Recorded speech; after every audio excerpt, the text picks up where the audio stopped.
All right. Well, let's welcome in Tommy Aiello, the Senior Director of Government Affairs at the National Taxpayers Union. So, Tommy, are Schumer and the Democrats being completely unreasonable? Hey, good morning. Thanks for having me. They're being 100% unreasonable, and it's really unfortunate because that means the government's going to shut down in just a few hours. And the way I look at it is we all want a more nimble, efficient, smaller federal government, but the way we get there isn't through a government shutdown. You laid out that clip of Speaker Johnson saying everything that happens when the government shuts down. It really helps no one. No one wins in a government shutdown. I would really hope that they would change course for the betterment of the country. But it seems like they really want to play hardball and show to their base that they're willing to fight President Trump. But unfortunately, the American people will be collateral damage.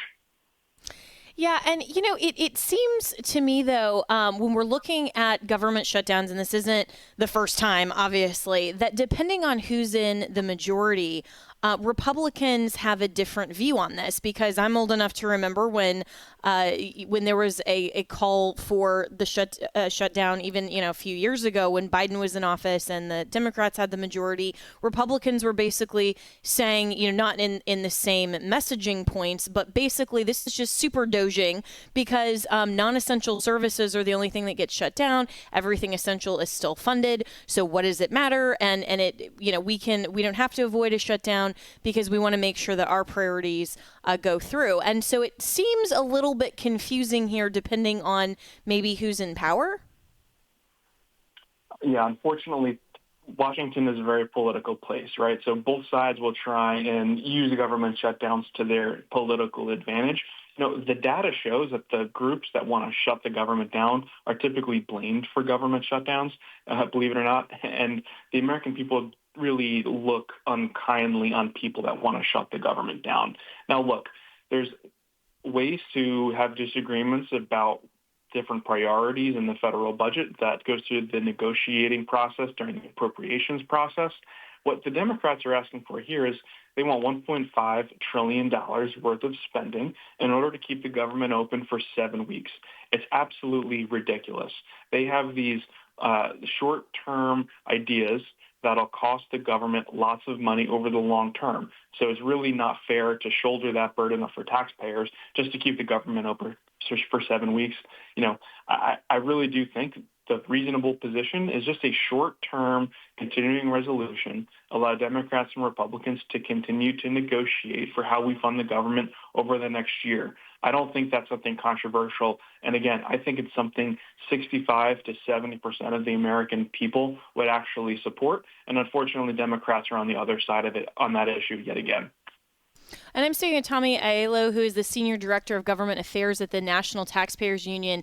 And the House did pass its funding bill, a clean bill, which extends funding, that would extend funding until just before Thanksgiving, giving both sides the opportunity to have that further negotiation, as you mentioned.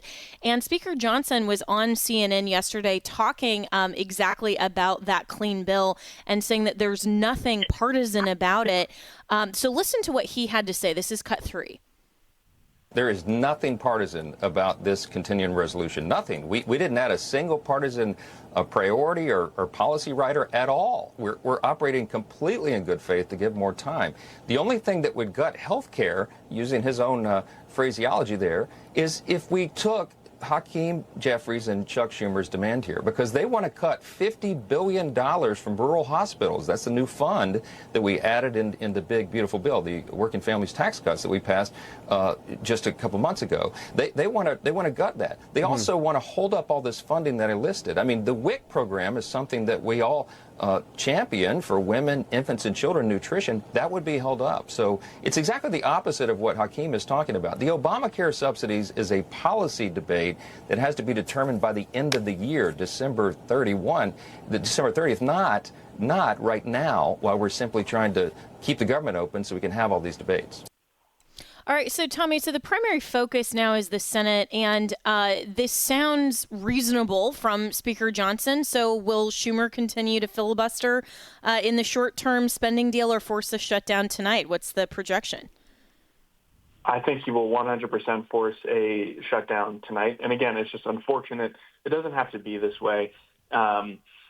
There's actually also potentially going to be a vote on another bill called the Prevent Government Shutdowns Act by Senator Ron Johnson from Wisconsin, a really strong pro-taxpayer conservative, that essentially eliminates future government shutdowns by saying anytime there's a lapse in appropriations, we just move to a clean CR and it has to be voted on every 2 weeks. So it's a much better alternative than the system we have now, where we have to think, is the government going to shut down? What do we have to give Democrats in order to come to the table? Senator Johnson's bill takes all of that off the table. Anytime there's a lapse in appropriations, we just go straight to a continuing resolution without a vote. So it's a much better alternative. Look, government shutdowns, they're so wasteful. We pay bureaucrats to stay home and not work. We have our troops on the streets or abroad working and not getting paid. And we have all these energy projects that won't get permitted because there's no one working to approve them. It's such an inefficient process. We think Senator Johnson's alternative is a much better alternative than the status quo. Yeah. And so, so practically speaking, I mean, if this happens tonight, this obviously wouldn't be the first government shutdown that we've had in even recent memory. And so what's the likelihood of how long term that would be? And would this play to the Democrats' base unfavorably? Because it seems like the Republicans, including Speaker Johnson, Vice President Vance and Trump and others, even the press secretary yesterday was suggesting that, the Democrats will be responsible for some of these welfare programs that they're so in favor of being put on hold temporarily and not really serving their base. I think Senator Schumer is very afraid of a primary challenge from a progressive in 2028, and he needs to show his base, both in New York and across the country, that they're willing to stand up to President Trump no matter what. These things in the past were usually non-controversial. Unfortunately, everything has become so politicized. And, I would just say when there's a government shutdown, things don't really change so much on a daily basis until about 1 to 2 weeks in. So even for people that are receiving these healthcare programs, or maybe they're a federal worker, nothing is really going to change so much right away. It's really once you reach that 1.5 to 2 week mark that things really take a turn. Because that's when, if you're a federal worker, you would receive a paycheck and you don't receive the paycheck.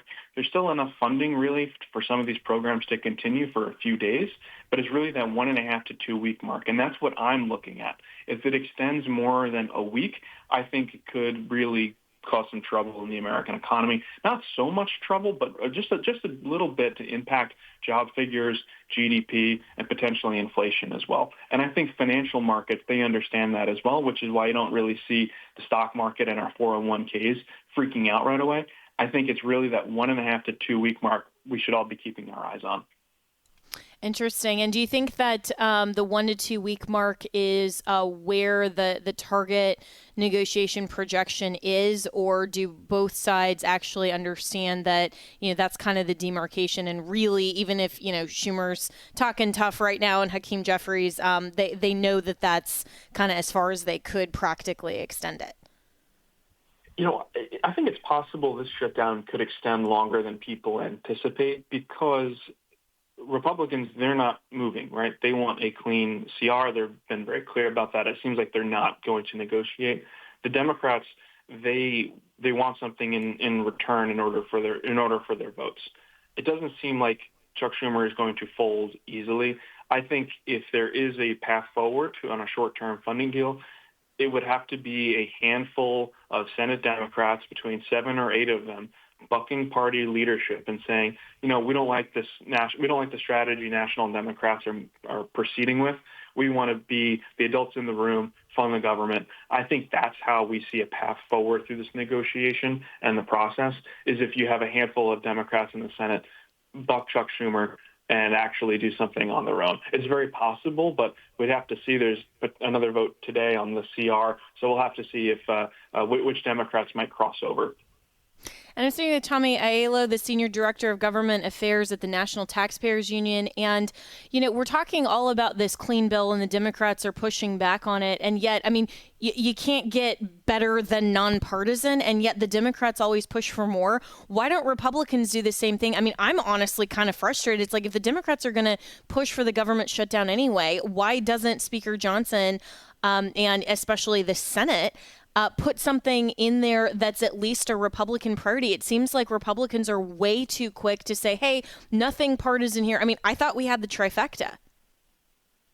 We do have the trifecta, right? And I think the bill that the House passed, and when Republicans did their job, that was blessed by the administration. So they wanted to do something that the administration wanted to do, right? We see that all the time. That's not really a concern. I think when we say we have a trifecta, we have to remember, right, we can't do anything in the Senate if we don't have 60 votes. And that makes things extremely difficult for accomplishing President Trump's priorities.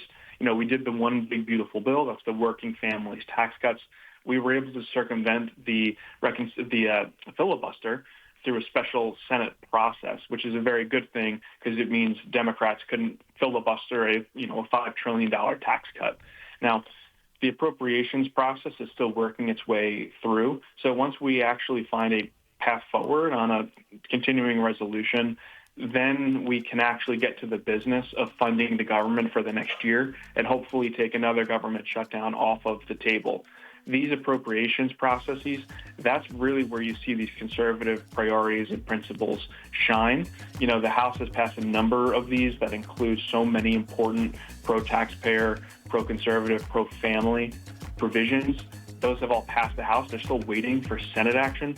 Ideally, once we pass a CR, we'd be able to get to that business. And I think that's really where we'll see conservative policy continue to make its way to the president's desk. Makes sense. All right. Well, Tommy, really appreciate it. You can follow the National Taxpayers Union on X. I'd encourage you to do that. And we'll see what happens. And we'll be following this story and, see if we have a government shutdown in the morning. But we'll be right back with more here on Jenna Ellis in the Morning.